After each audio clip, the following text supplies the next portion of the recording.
While small, Jim and I confined our activities to the southern neighborhood, but when I was well into the second grade at school, and tormenting Boo Radley became passe. The business section of Maycomb drew us frequently up the street past the real property of Miss Henry LaFontaine de Beauce. It was impossible to go to town without passing her house unless we wished we walked a mile out of the way. Previous minor encounters with her left me with no desire for more, but Jem said I had to grow up sometime. Miss de Beauce lived alone except for a Negro girl in a constant attendance. 2 doors up the street from us in a house with a steep front steps and a dog trot hall. She was very old. She spent most of each day in bed and the rest of it in a wheelchair.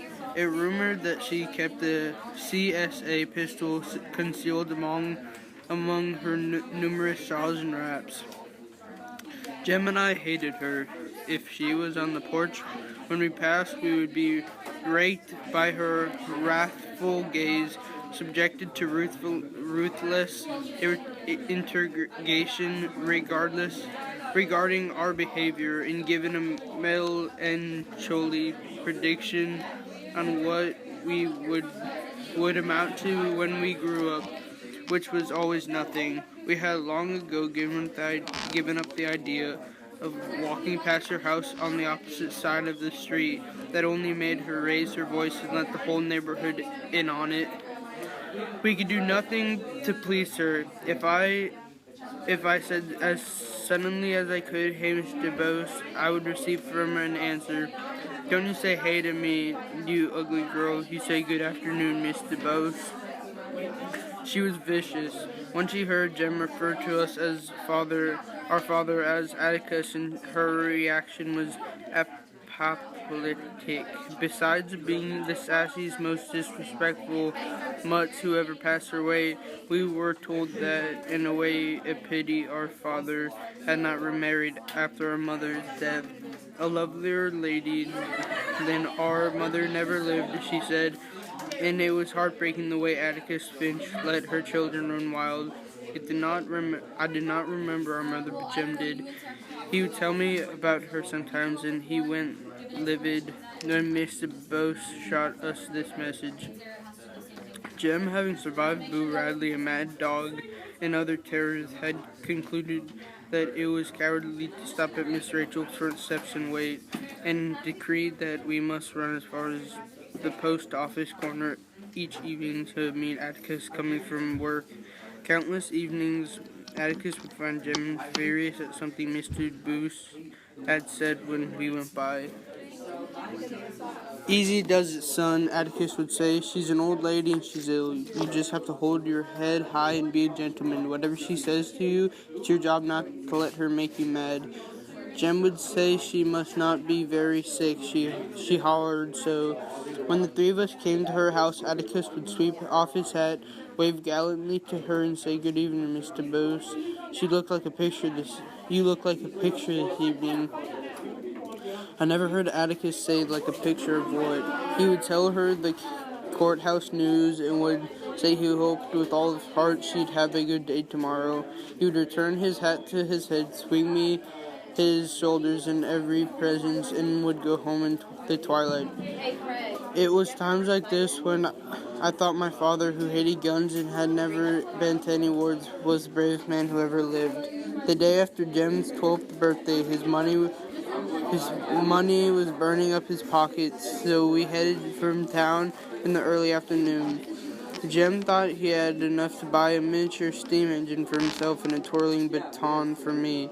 I had long had my eyes on that baton.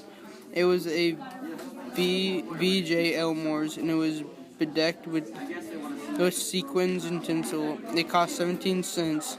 It was then my burning ambition to grow up and twirl in the Maycomb County High School band. Having developed my talent to where I could throw up a stick and almost catch it coming down, I had caused Calpurnia to deny me to deny my entrance to the house every time she saw me with the stick in my hand. I felt that I could overcome this defect with a real baton, and I thought ingenuous of Jem to buy one for me.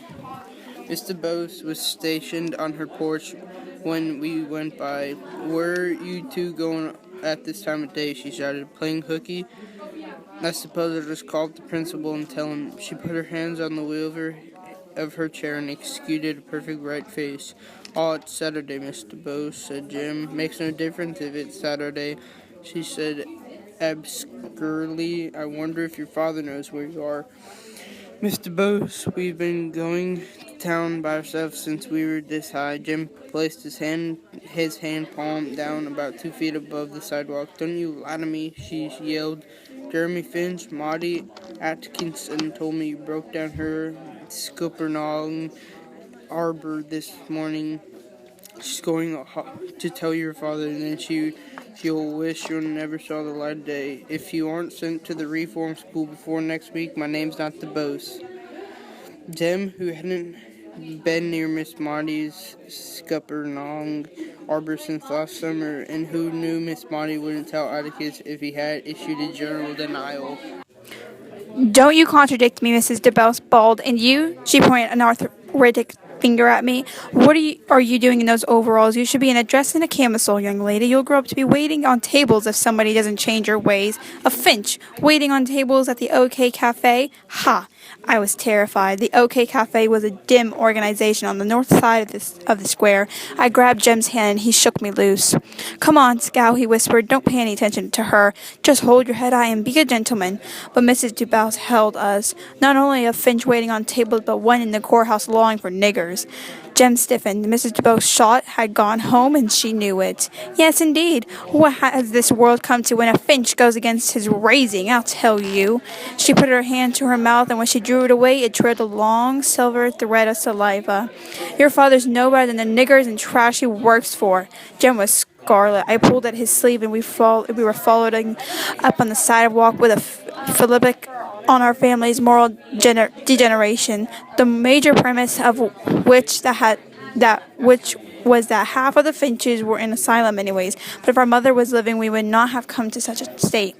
I wasn't sure what Jem resented the most, but I took umbrage at Mrs. DeBouse's assessment of the family mental hygiene. I had become almost accustomed to hearing insults aimed at Atticus, but this was the first one coming from an adult. Except for her remarks about Atticus, Mrs. DeBouse's attack was only routine. There was a hint of summer in the air. In the shadow it was cool, but the sun was warm, which meant good times were coming, no school, and dill. Jim bought his steam engine and went by Elmore's for my baton. Jim took no pleasure in his equestrian. He jammed it in his pocket and walked silently beside me toward home. On the way home, I nearly hit Mr. Link Diaz, who said, "Look out now, Scout." When I missed a toss and when we approached Mrs. DeBouse's house, my baton was grimy from having picked it up out of the dirt so many times. She was on the porch. In later years, I sometimes wondered exactly what made Jem do it. What made him break the bonds of "you just be a gentleman's son" in the phrase of self-conscious rectitude when he recently entered. Jem had probably stood as much guff about Atticus longing for niggers as I had, and I took it for granted when he kept his temper. He had a naturally tranquil disposition and a slow fuse. At the time, however, I thought the only explanation for what he did was that for a few minutes he simply went mad. What Jem did was something I'd do as a matter of course had I not been under Atticus's interdict, which I assumed included not fighting horrible old ladies. We had just come to her gate when Jem snatched my baton and ran flailing wildly up the steps into Mrs. DeBose's front yard, forgetting everything Atticus had said, forgetting that she packed a pistol under her shawls, forgetting that if Mrs. DeBose missed, her girl Jessie probably wouldn't. He did not begin to calm down until he had cut the tops off every camellia bush Mrs. DeBose owned, until the ground was littered with green buds and leaves. He bent my baton against his knee and snapped it in two and threw it down. By that time, I was shrieking. Jem yanked my hair, said he didn't care. He'd do it again if he got a chance. And if I didn't shut up, he'd pull every hair out of my head. I didn't shut up, and he kicked me. I lost my balance and fell on my face. Jem picked me up roughly, but he looked like he was sorry. There was nothing to say. We did not choose to meet Atticus coming home that evening. We sulked around the kitchen until Calpurnia threw us out. By some voodoo system, Calpurnia seemed to know all about it. She was a less than satisfactory source of palliation, but she did give Jem a hot biscuit and butter, which he tore in half and shared with me. It tasted like cotton. We went to the living room. I picked up a football magazine, found a picture of Dixie Howell, and showed it to Jem and said, "This looks like you." That was the nicest thing I could think to say to him, but it was no help. He sat by the windows, hunched down in a rocking chair, scowling, waiting. Daylight faded. 2 geological ages later, we heard the soles of Atticus's shoes scrape the front steps. The screen door slammed. There was a pause. Atticus was at the hat rack in the hall, and we heard him call, "Jem!" His voice was like the winter wind. Atticus switched on the ceiling light in the living room and found us there, frozen still. He carried my baton in one hand. Its filthy yellow tassel trailed on the rug. He held out his other hand. It contained fat camellia buds. "Jem," he said, "are you responsible for this?" "Yes, sir." "Why'd you do it?" Jem said softly. "She said she lodged you for niggers and trash." "You did this because she said that?" Jem's lip moved, but his "yes, sir" was inaudible. "Son, I have no doubt that you've been annoyed by your contemporaries about me longing for niggers, as you say, but to do something like this is to sick old ladies inexcusable. I strongly advise you to go down and have a talk with Mrs. Dubose," said Atticus. "Come straight home afterward." Jem did not move. "Go on," I said. I followed Jem out of the living room. "Come back here," Atticus said to me. I came back. Atticus picked up the mobile press and sat down in the rocking chair Jem had vacated. For the life of me, I did not understand how he could sit there in cold blood and read a newspaper when his only son stood an excellent chance of being murdered with a Confederate Army relic. Of course, Jem antagonized me sometimes until I could kill him, but when it came down to it, he was all I had. Atticus did not seem to realize this, or if he did, he didn't care. I hated him for that, but when you're in trouble, you become easily tired. Soon I was hiding in his lap and his arms were around me. You're mighty big to be rocked," he said. "You don't care what happens to him," I said. "You just send him on to get shot when all he was doing was standing up for you." Atticus pushed my head under his chin. "It's not time to worry yet," he said. "I never thought Jem to be the one to lose his head over this. Thought I'd had more trouble with you." I said I didn't see why he had to keep our heads anyway, that nobody I knew at school had to keep his head about anything. "Scout," said Atticus, "when summer comes you'll have to keep your head about far worse things. It's not fair to you and Jem, I know that, but sometimes we have to make the best of things, and the way we conduct ourselves when the chips are down, well, all I can say is when you and Jem are grown, maybe you'll look back on this with some compassion and some feeling that I didn't let you down. This case, Tom Robinson's case, is something that goes to the essence of a man's conscience. Scout, I couldn't go to church and worship God if I didn't try to help that man." "Atticus, you must be wrong." "How's that?" "Well, most folks seem to think they're right and you're wrong." "They're certainly entitled to think that, and they're entitled to full respect for their opinions," said Atticus, "but before I can live with other folks, I've got to live with myself. The only thing that doesn't abide by majority rule is a person's conscience." When Jem returned, he found me still in Atticus's lap. "Well, son," said Atticus. He set me on my feet, and I made a secret reconnaissance of Jem. He seemed to be all in one piece, but he had a queer look on his face. Perhaps she had given him a dose of calomel. I cleaned it up for her and said I was sorry, but I ain't, and that I'd work on him every Saturday and try to make him grow back out. "Well, there was no point in saying that you're sorry if you aren't," said Atticus. "Jem, she's old and ill. You can't hold her responsible for what she says and does. Of course, I'd rather she'd have said it to me than to either of you, but we can't always have our druthers." Jem seemed fascinated by a rose in the carpet. "Atticus," he said, "she wants me to read to her." "Read to her?" "Yes, sir. She wants me to come home every afternoon after school and read to her out loud for 2 hours. "Atticus, do I have to?" "Certainly. But she wants me to do it for a month." "Then you'll do it for a month." Jem placed his big toe delicately in the center of the rose and pressed it in. Finally, he said, "Atticus, it's all right on the sidewalk, but inside, it's all dark and creepy. There's shadows and things on the ceiling." Atticus smiled grimly. "That should appeal to your imagination. Just pretend you're inside the Radley house." The following afternoon, Jem and I climbed the steep front steps to Mrs. Dubose's house and padded down the open hallway. Jem, armed with Ivanhoe and full of superior knowledge, knocked at the second door on the left. "Mrs. Dubose," he called. Jessie opened the wood door and unlatched the screen door. "Is that you, Jem Finch?" she said. "You got your sister with you? I don't know." "Let 'em both in, Jessie," said Mrs. DuBose. Jessie admitted us and went off to the kitchen. An oppressive odor met us when we crossed the threshold, an odor I'd met many times in rain-rotted gray houses where there are coal oil lamps, water dippers, and unbleached domestic sheets. It always made me afraid, expectant, watchful.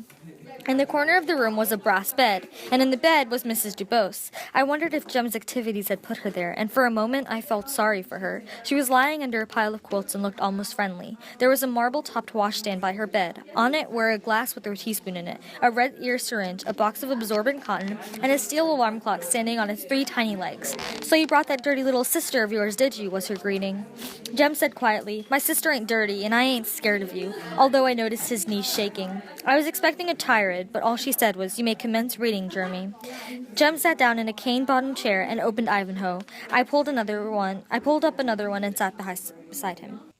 "Come closer," said Mrs. DuBose. "Come to the side of the bed." We moved our chairs forward. This was the nearest I had ever been to her, and the thing I wanted most to do was move my chair back again. She was horrible. Her face was the color of a dirty pillowcase, and the corners of her mouth glistened with wet, which inched like a glacier down the deep grooves enclosing her chin. Old age liver spots dotted her cheeks, and her pale eyes had black pinpoint pupils. Her hands were knobby, and the cuticles were grown up over her fingernails. Her bottom plate was not in, and her upper lip protruded. From time to time she would draw her nether lip to her upper plate and carry her chin with it. This made the wet move faster. I didn't look any more than I had to. Jem reopened Ivanhoe and began reading. I tried to keep up with him, but he read too fast. When Jem came to a word he didn't know, he skipped it, but Mrs. DuBose would catch him and make him spell it out. Jem read for perhaps 20 minutes, during which time I looked at the soot-stained mantelpiece, out the window, anywhere to keep from looking at her. As he read along, I noticed that Mrs. DuBose's corrections grew fewer and farther between, that Jem had even left one sentence dangling in midair. She was not listening. I looked toward the bed. Something had happened to her. She lay on her back with the quilts up to her chin. Only her head and shoulders were visible. Her head moved slowly from side to side. From time to time she would open her mouth wide, and I could see her tongue undulate faintly. Cords of saliva would collect on her lips. She would draw them in, then open her mouth again. Her mouth seemed to have a private existence of its own. It worked separate and apart from the rest of her, out and in like a clam hole at a low tide. Occasionally it would say "psst," like some vicious substance coming to a boil. I pulled Jem's sleeve. He looked at me, then at the bed. Her head made its regular sweep toward us, and Jem said, "Mrs. DuBose, are you all right?" She did not hear him. The alarm clock went off and scared us stiff. A minute later, nerves still tingling, Jem and I were on the sidewalk headed for home. We did not run away. Jessie sent us. Before the clock wound down, she was in the room, pushing Jem, me, and out of it. "Shoo," she said, "you all go home." Jem hesitated at the door. "It's time for her medicine," Jessie said. As the door swung shut behind her, I saw Jessie walking quickly toward Mrs. DuBose's bed. It was only 3:45 when we got home, so Jem and I drop-kicked into the backyard until it was time to meet Atticus. Atticus had 2 yellow pencils for me and a football magazine for Jem, which I suppose was a silent reward for our first day's session with Mrs. DuBose. Jem told him what happened. "Did she frighten you?" asked Atticus. "No, sir," said Jem, "but she's so nasty. She has fits or something. She spits a lot." "She can't help that. When people are sick, they don't look nice sometimes." "She scared me," I said. Atticus looked at me over his glasses. "You don't have to go with Jem, you know." The next afternoon at Mrs. DuBose's was the same as the first, and so was the next, until gradually a pattern emerged. Everything would begin normally, that is. Mrs. DuBose would hound Jem for a while on her favorite subjects, her camellias, and our father's nigger-loving propensities. She would grow increasingly silent, then go away from us. The alarm clock would ring, Jessie would shoo us out, and the rest of the day was ours. "Atticus," I said one evening, "what exactly is a nigger lover?" Atticus's face grew grave. "Has somebody been calling you that?" "No, sir. Miss DuBose calls you that. She warms up every afternoon calling you that. Francis called me that last Christmas. That's where I first heard it." "Is that the reason you jumped on him?" asked Atticus. "Yes, sir." "Then why are you asking me what it means?" I tried to explain to Atticus that it wasn't so much what Francis said that had infuriated me as the way he had said it. It was like he'd said snot-nose or something. "Scout," said Atticus. "Nigger lover is just one of those terms that don't mean anything, like snot-nose. It's hard to explain." Ignorant, trashy people use it when they think somebody's favoring Negroes over and above themselves, when they want a common, ugly term to label somebody. You aren't really a nigger lover then, are you? I certainly am. I do my best to love everybody. I'm hard put sometimes, baby. It's never an insult to be called what somebody thinks is a bad name. It just shows you how poor that person is. It doesn't hurt you. So don't let Mrs. DuBose get you down. She has enough troubles of her own. One afternoon, a month later, Jem was plowing his way through Sir Walter Scott, as Jem called him, and Mrs. DuBose was correcting him at every turn when there was a knock on the door. "Come in," she screamed. Atticus came in. He went to the bed and took Mrs. DuBose's hand. "I was coming from the office and didn't see the children," he said. "I thought they might still be here." Mrs. DuBose smiled at him. For the life of me, I could not figure out how she could bring herself to speak to him when she seemed to hate him so. "Do you know what time it is, Atticus?" she said. "Exactly 14 minutes past 5. The alarm clock's set for 5:30. I want you to know that. Past 5. It suddenly came to me that each day we had been staying a little longer at Mrs. DuBose's, that the alarm clock went off a few minutes later every day, and that she was well into one of her fits by the time it sounded. Today she had antagonized Jem for nearly 2 hours with no intention of having a fit, and I felt hopelessly trapped. The alarm clock was a signal for our release. If one day it did not ring, what would we do? "I have a feeling that Jem's reading days are numbered," said Atticus. "Only a week longer, I think," she said. Just to make sure, Jem rose, but Atticus put his hand on Jem, and Jem was silent. On the way home, Jem said he had to do it just for a month, and the month was up, and it wasn't fair. "Just one more week, son," said Atticus. "No," said Jem. "Yes," said Atticus. The following week found back at Mrs. DuBose's. The alarm clock had ceased sounding, but Mrs. DuBose would release us with "That'll do." So late in the afternoon, Atticus would be home, reading the paper when we returned. Although her fits had passed off, she was in every other way her old self. When Sir Walter Scott became involved in lengthy descriptions of moats and castles, Mrs. DuBose would become bored and pick on us. "Jeremy Finch, I told you you'd live to regret tearing up my camellias. You regret it now, don't you?" Jem would say he certainly did. "Though you could kill my snow on the mountain, did you?" "Well, Jessie says the top's growing back out. Next time you'll know how to do it right, won't you? You'll pull it up by the roots, won't you?" Jem said he certainly would. "Don't you mutter at me, boy. You hold up your head and say, 'Yes, ma'am.' Don't guess you feel like holding it up, though, with your father what he is." Jem's chin would come up, and it would gaze at Mrs. DuBose with a face devoid of resentment. Though the weeks he had cultivated an expression of polite and detached interest, which he would present to her in answer to her most blood-curdling invitations. At last the day came when Mrs. DuBose said, "That'll do," one afternoon, she added, "and that's all. Good day to you." It was over. We bounded down the sidewalk on a spree for sheer relief, leaping and howling. That spring was a good one. The days grew longer and gave us more playing time. Jem's mind was occupied mostly with the vital statistics of every college football player in the nation. Every night, Atticus would read us the sports page in the newspapers. Alabama might go to the Rose Bowl again this year, judging from its prospects. Not one of those names we could pronounce. Atticus was in the middle of Wendy Season's column when one evening the telephone rang. He answered it, then went to the hat rack in the hall. "I'm going down to Mrs. DuBose's for a while. I won't be long," he said. But Atticus stayed away until long past my bedtime. When he returned, he was carrying a candy box. Atticus sat down in the living room and put the box on the floor beside the chair. "What'd she want?" asked Jem. We had not seen Mrs. DuBose for over a month. She was never on the porch anymore when we passed. "She's dead, son," said Atticus. She died a few minutes ago.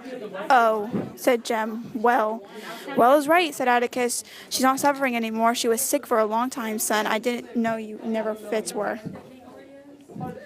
Sir?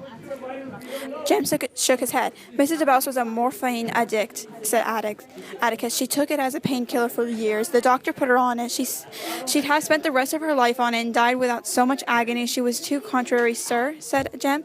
Atticus said, just before your escape, she called me to make her will. Dr. Raylow told her that she had only a few months left. Her business affairs were in perfect order, but she said, there's still one more thing out of order. What was that? Jem was perplexed.